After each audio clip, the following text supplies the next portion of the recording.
Welcome you back to the Patrick Netherton Show right here in 1130 The Tiger. Very pleased to have you with us. He is Rogers Hampton, the man who was going to get kicked out of the press box at the Superdome if Bobby Hebert was when Steve Gleason blocked the punt. They were high-fiving, celebrating, having a great time. And we welcome in for the first time on the Patrick Netherton Show a former Northwestern State Demon, a former Saint, a former Falcon, the leader of the Who Dat Nation, the Cajun Cannon himself, the man that Ed Orgeron affectionately refers to as Bobby J. He is Bobby Hebert. What's up, Bobby? How are you, man? All right, Patrick. Yeah, NFL's year-round now with the Combine, and obviously with this new collective bargaining agreement, that'll be interesting to see if the players get that done and how they're going to vote. I don't know. It's kind of flip a coin right now. I thought they, usually do things at the last minute. But this is something that would show the stability, and the owners want to get it done now so they can negotiate those future huge contracts and where you have no labor strife for the next decade. Yeah, are you take me back to your playing days. Were y'all as players suspicious of owners when they got things done really quick and just wanted you to go ahead and ratify it? Was it a good working relationship most of the time? What was that like? No, not really. Not with myself. I mean, I held out all of 1990, and my testimony was really the reason why we even have free agency. We didn't even have $1 million player, and I know this was 1989, but I held out the whole season for 1990 to try and get market value. And Mr. Thanks and the Saints took the approach. Well, we don't care about market value. We own you. Said, well, that's un-American. I'm a capitalist. And so that all came about. I went to testify, it's known as the Reggie White case, but I was there with Freeman McNeil, Magic Man, Don Mikowski. But when I was the last one to testify and to show how they were hurting the players, that's how they ended up settling for us, because we'd have won the case and with Judge Doty and the antitrust lawsuit, we ended up, getting like $200 million. Mm-hmm.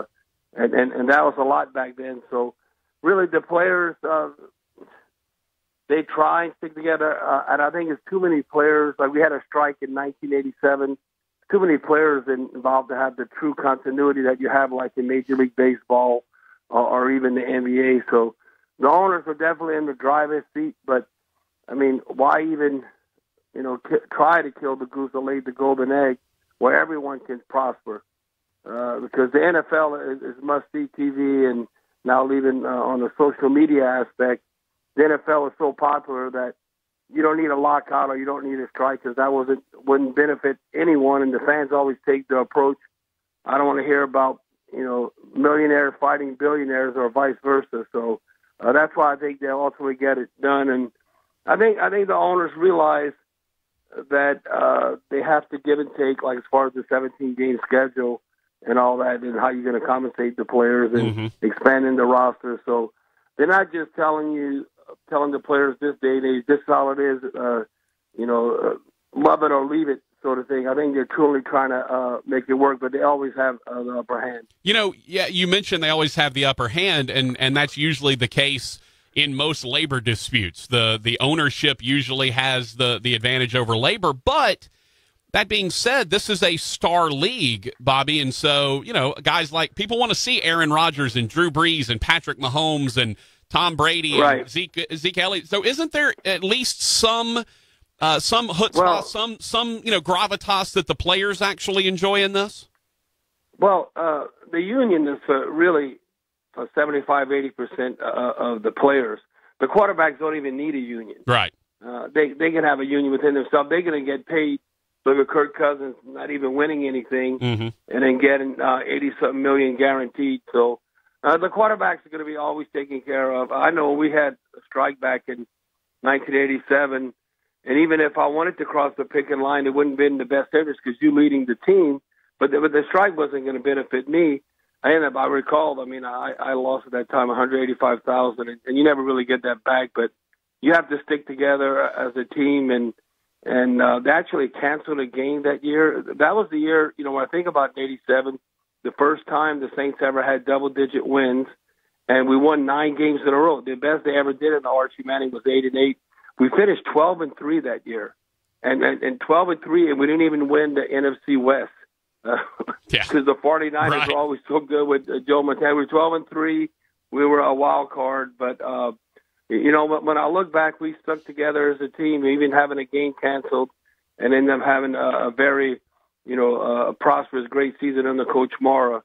Like I said, going 12-3. But as far as the unions, listen, you're going to constantly, I think it's kind of going by the wayside overall. In the South, especially Deep South Louisiana being a right-to-work state, we don't really relate over the masses like in Pennsylvania or Ohio stuff. When you have unions, big unions. Unions aren't as popular as they used to be. You look at the auto workers and what came about that, even 2008 with pensions and all that. They really didn't have any leverage, but there's a place for it. But I still think management's definitely in the driver's seat. Looking that way in the 21st century. Talking to Bobby Hebert, the Cajun Cannon. Let's talk about the quarterback situation for the Saints. I've got to imagine you weren't at all surprised that Brees came back. What then happens behind him with Teddy Bridgewater and Taysom Hill, in your opinion? Speaking of Brees, I don't even know how some members of the Who Dat Nation, the fan base, they go, we need to go in a different direction. I'm like thinking, what are you talking about? Here's the guy. He's truly a living legend, first ballot Hall of Famer, but we're going to pay him in the future because what he's going to do, not what he did in the past.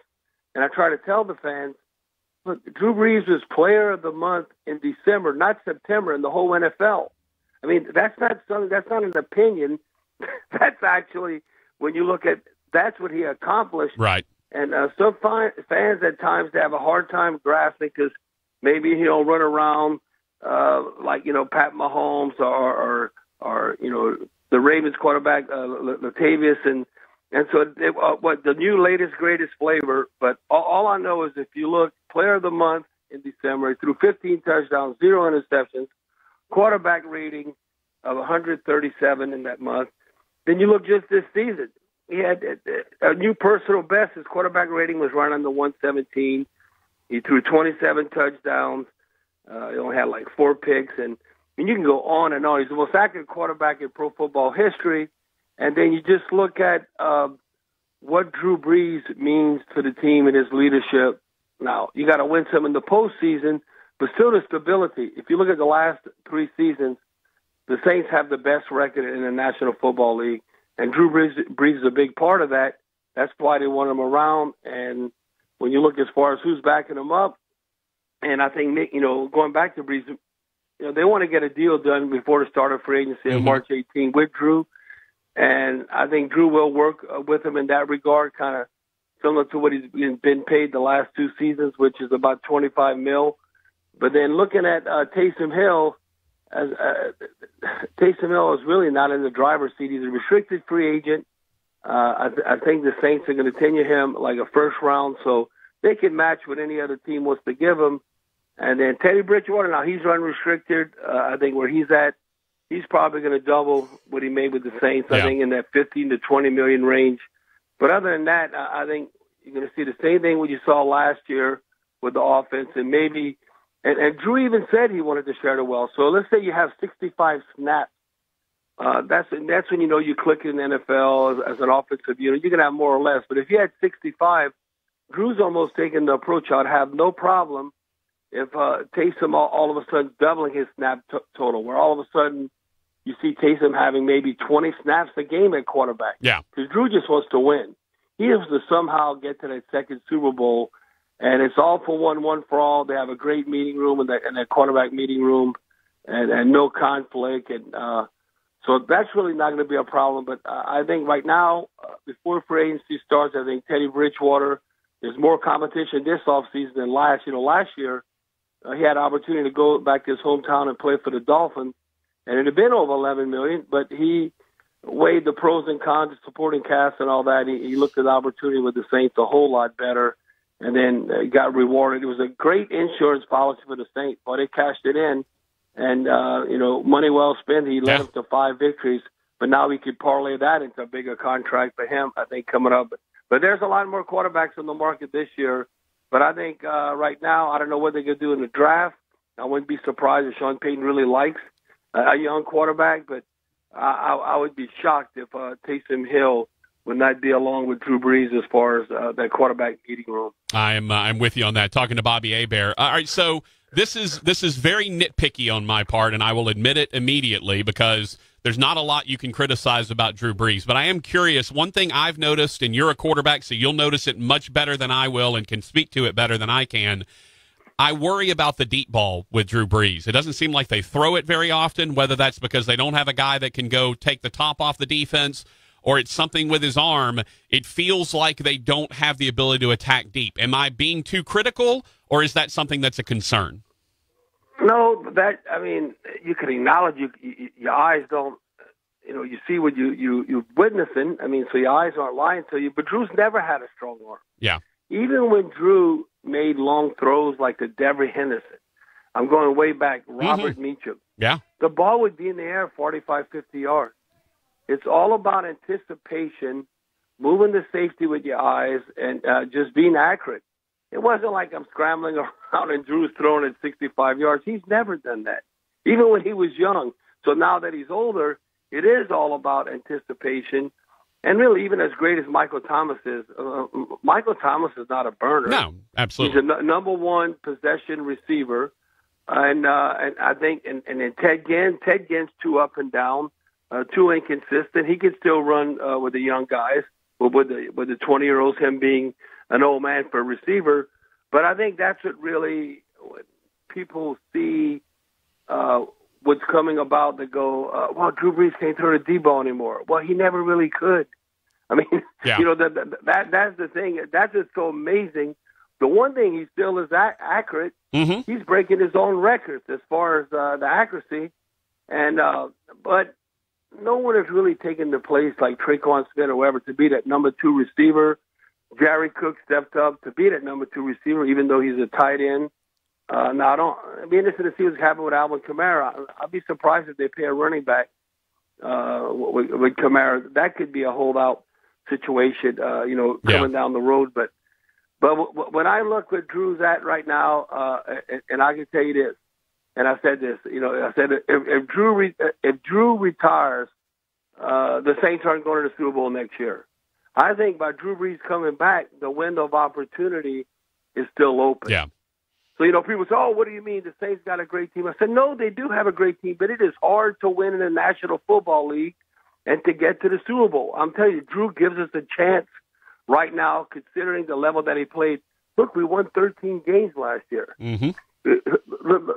Look what he did against the 49ers. He threw 5 touchdowns, no interceptions, 365 yards. He led them to 46 points, and we lost. Yeah. So is that Drew Brees' fault? No, come on. Not at all. Jimmy Garoppolo played out of his mind and kept pace with Drew. So, listen, Drew's never had a strong arm. To put it in perspective like this, look what we witnessed here, like locally. Look at LSU National Championship. Joe Burrow, Drew Brees. I can tell you this. The quarterback coming up for LSU this upcoming season, as far as truly throwing or spitting the ball, Miles Brennan could throw the ball. Now, I'm not talking about the intangibles and all that. Miles Brennan could throw the ball better than Drew Brees, Taysom Hill, Teddy Bridgewater, or Joe Burrow. Mm-hmm. And I'm talking about if you went in the backyard and just going to throw a pass.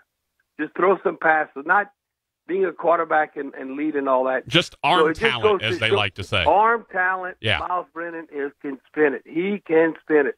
Like Warren Moon could always spin it, but he had all the other intangibles to go with that. So, listen, I'm still a Drew Brees fan, and he didn't finish the season hurt. And so the window of opportunity is still open, and I know Drew Brees gives the fighting chance, as competitive as the NFC is. And boy, it's gonna if you got season tickets next year in the Mercedes-Benz Superdome, boy, it's gonna be unbelievable. You got the 49ers coming to town, you got the Chiefs coming to town, you got the Vikings coming to town, you got the Packers coming to town. Just on the road, the only playoff, and the Saints have been road warriors. The only playoff team they play on the road is the Eagles in Philadelphia. Yeah. And people don't realize, you got to have don't feel advantage. You got to have don't feel advantage. Yes, that helps, but you got to get in the hunt. You got to be in the hunt, and Drew Brees gives them a chance I got to look at my notes, but I want to say since 2006, the Saints have the fourth best road record in the National Football League. Sounds and right. People would not think that. Yeah, sounds right. They've been unbelievable on the road. People don't give them enough credit how they go about their business. And the bottom line, you want to get to that the playoffs and that second season, and hopefully the ball bounces away. The Saints has been snake bit. I want to ask you, what do you think of this? Well, how with the pass interference call? Mm-hmm. To me, okay, if you're going to let him play, let him play. If you're going to call a penalty, call a penalty. How, because it's a meaningful game and the Super Bowl, everything, how can you not call offensive pass interference on Kyle Rudolph on P.J. Williams? Then you call with George Kittle, in the Super Bowl. Yep. Okay, either you call it or you don't call it. They were basically the same play, and one got called one way and one got called the other, and that's why everyone's so frustrated by the review and the pass interference rule. It's consistently inconsistent. Yep. And look, you could say that could have affected the 49ers right before half. Now, you think they're going to, they should make the field goal, but they go in momentum at halftime, and then the Saints, okay, we don't know what's going to happen, but they would have kicked the field goal, and the Saints would have had a chance to go down the field, kick another field goal, touchdown to win. It's just, to me, that's so frustrating. If you're going to let him play, let him play. If you're going to call it, then you got to call it. Absolutely. And I don't know, the Saints has been on the wrong end of that. We got some bad luck, bad mojo. You say, well, you make your own luck, but that's something you'll never get back. That non-call to go to the Super Bowl, it wasn't like a regular season game in September. Yeah. I'll never get over that. That is, to me, that still gets my blood pressure up when I think about that, because you're so close, but then you're so far. No doubt. Last thing for me, Bobby. Look, for folks around here, and especially Northwestern folks, we know you're a lot of the reason why Ed Orgeron is where he is. He didn't make it at LSU. He was going to take a time off. His dad was going to put him to work. He called you. Y'all were former teammates. You said, hey, come up to Natchitoches. He said, where's Natchitoches? That always gets a good laugh. And then, from Northwestern State, he grows, he matures. He gets a second chance when there was some stuff going on off the field, as we know. Right. Y'all had some adventures, but then that's where his coaching career began. Just tell me about watching a guy like that who came in a bit of an immature guy, watching his maturity as he's gone along, and now leading LSU to a national championship. Well, first off, he's a year younger than me, and in 1977 we won the state championship. A 4A was the highest division then. We ended up being the state champions, beat Fort Cade and Shaw in the quarterfinals, and Tommy Wilcox, who's an All-American safety for Bear Bryant, Alabama, in the finals. And so we would go way back. And Coach O, Bear Bryant was coming to his house to recruit him, and his dad said, don't even come here because he's not leaving Louisiana. Yeah. Coach O was as big as he is now in 10th grade. He was like all-state offense and defensive tackle, and was unbelievable. So when I saw that he quit LSU, I go, man, I know if you come up here, you can play. Yeah. And he started right from the get-go. The rest is history. And then we roomed together. And to show you, it's much. He's from La Rose, I'm from Cutoff, and the family ties that we have on my mom's side. My great grandmother and his grandfather, Coach O's grandfather, were brothers and sisters. Wow! So y'all are actually related. Yeah. So my grandma and his dad are first cousins. So we actually related and go way back. And it's all about relationships. Even Bill Johnson, who's now coaching the LSU D-line, he just got a new deal. He was Coach O's mentor in the coaching realm. Mm-hmm. Get an opportunity, coach him at Northwestern, and went to McNeese, then the University of Miami. When Bill was there, and Coach O ended up, following his footsteps there. So it was just a grinder, just a hard worker. And I know the one thing he can do, he can get players, he can recruit. And by his skill set, recruiting and relating to the mamas that he's going to take care of their boys, I think that's what he's been able to sell, north, south, east, or west. I don't care if he's in Florida, whether he's in Syracuse, New York, California, at USC. Can you imagine a Cajun at USC? So that's why he's been everywhere and has gotten it done, and that's why LSU has prospered. And you got to handle adversity. It's all how you handle adversity and then taking advantage of opportunities that he has, and he's surely done that at LSU. And I still think, next year they could be a double-digit winning season.